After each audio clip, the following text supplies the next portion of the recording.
Bonjour, je suis Christelle Lissy de la chaîne Académie de la Nouvelle Conscience. Je vais parler aujourd'hui de notre aspect créateur-créatrice.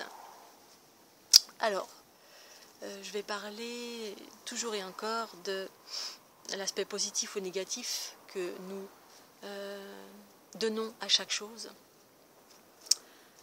Au même titre que les mots qu'on utilise. Un mot n'a de sens que celui qu'on lui donne. Je le dis souvent. Je ne suis pas la seule, bien sûr. Ce qui veut dire qu'on peut redéfinir chaque chose. C'est notre expérience, notre conscience, c'est ce que nous sommes. Et surtout notre expérience et notre conscience d'une chose qui va être l'expression d'une chose. Donc on va utiliser un mot, mais ce mot a un sens différent selon chaque individu. Au même titre, la beauté, par exemple, toute notre vision de la beauté est relative à chaque personne. En fait, la vie n'est faite que de vision, c'est-à-dire du regard que l'on porte sur chaque chose. Le regard que l'on porte sur chaque chose, c'est la conscience. C'est la conscience, c'est propre à chacun.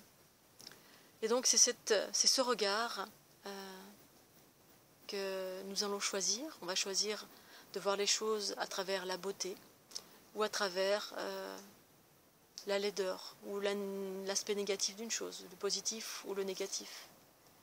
Et donc lorsqu'on regarde une chose à travers la beauté, dans la beauté il y a de la bienveillance, il y a quelque chose qui est de l'ordre de la haute fréquence, un aspect positif sur chaque chose. C'est notre regard qui va faire qu'on s'élève et qu'on élève la chose sur laquelle on porte un regard.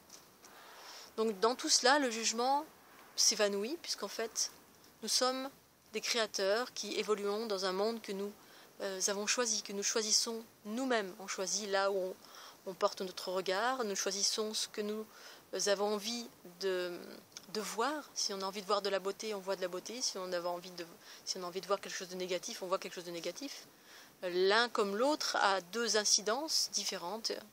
Un regard positif et bienveillant élève en fréquence. Donc ça nous élargit en termes de conscience. On devient plus vaste, plus fluide, plus joyeux, plus harmonieux et on attire à nous des choses joyeuses, harmonieuses, abondantes en fonction de notre vision de chaque chose. Si on pense que la vie est joyeuse, et beauté, et harmonie, et liberté, eh bien c'est ce qu'on va attirer à soi, parce qu'on va rayonner cela. Et comme on est des émetteurs-récepteurs, eh bien la chose qu'on va émettre, c'est ça, beauté, harmonie, autonomie, abondance. Et on va attirer à nous cela. Si on voit des choses et qu'on a tendance à les exprimer dans un prisme négatif, en priorité, ça c'est moche, ça me plaît pas, ça c'est... lui il est laid, lui il m'embête.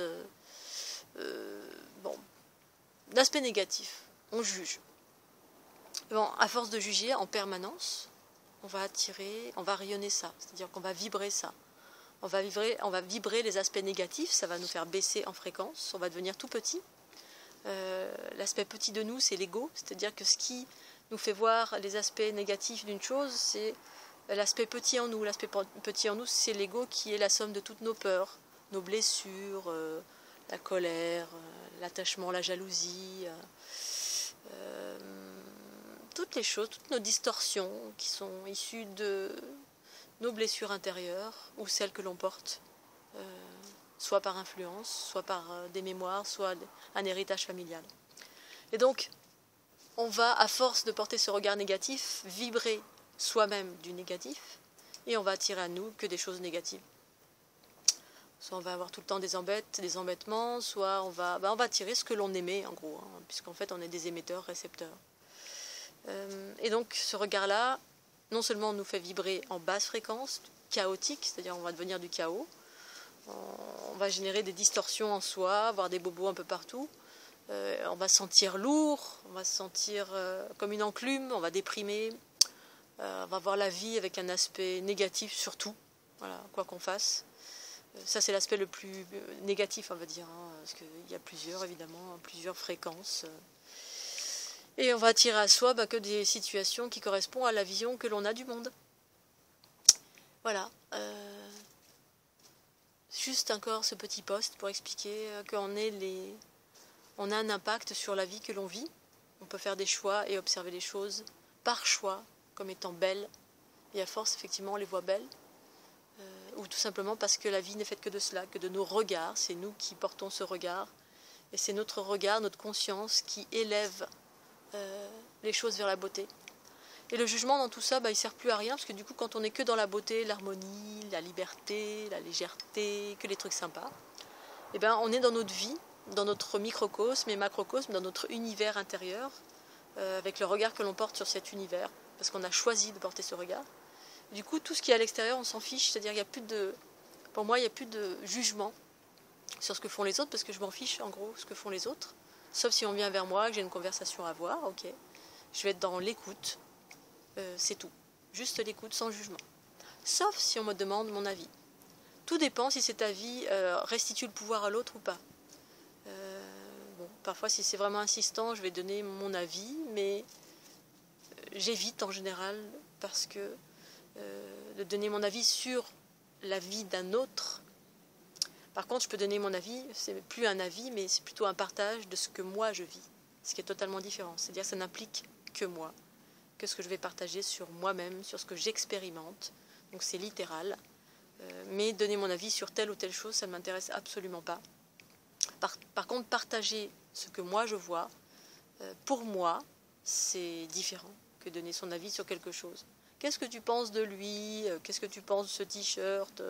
Qu'est-ce que tu penses de cette paroi là d'escalade tout là-haut? En fait, ce que je pense, c'est propre à moi. C'est pour ça que donner un avis pour que l'autre puisse se référer à cet avis, ça n'a aucun intérêt, parce que l'autonomie via l'unité, c'est que la personne puisse réfléchir par elle-même, en fonction de ses besoins propres, et donc s'interroger elle-même au fond d'elle, qu'est-ce qu'elle pense de ce t-shirt pour elle-même? Qu'est-ce qu'elle pense de cette paroi pour elle-même? Qu'est-ce qu'elle pense de cette personne vis-à-vis d'elle-même? Et comme on n'a pas du tout les mêmes... chaque individu a des besoins propres, un avis propre, de donner son avis, ça n'a aucun intérêt. Je peux partager mes expériences et ce que j'aime pour moi-même, en précisant que ce que je vais exprimer, c'est propre à moi, donc pas propre à l'autre, et que chacun doit pouvoir trouver sa vérité propre. Pour moi, l'unité harmonieuse, c'est d'en arriver là. Et bon, après, tous les chemins sont justes, hein, on chemine tous d'un point à un autre, et ce chemin est parfaitement juste pour chacun. Voilà, je vous remercie de votre écoute, et puis je vous dis à très bientôt sur la chaîne Académie de la Nouvelle Conscience. Et voilà, à très bientôt, au revoir.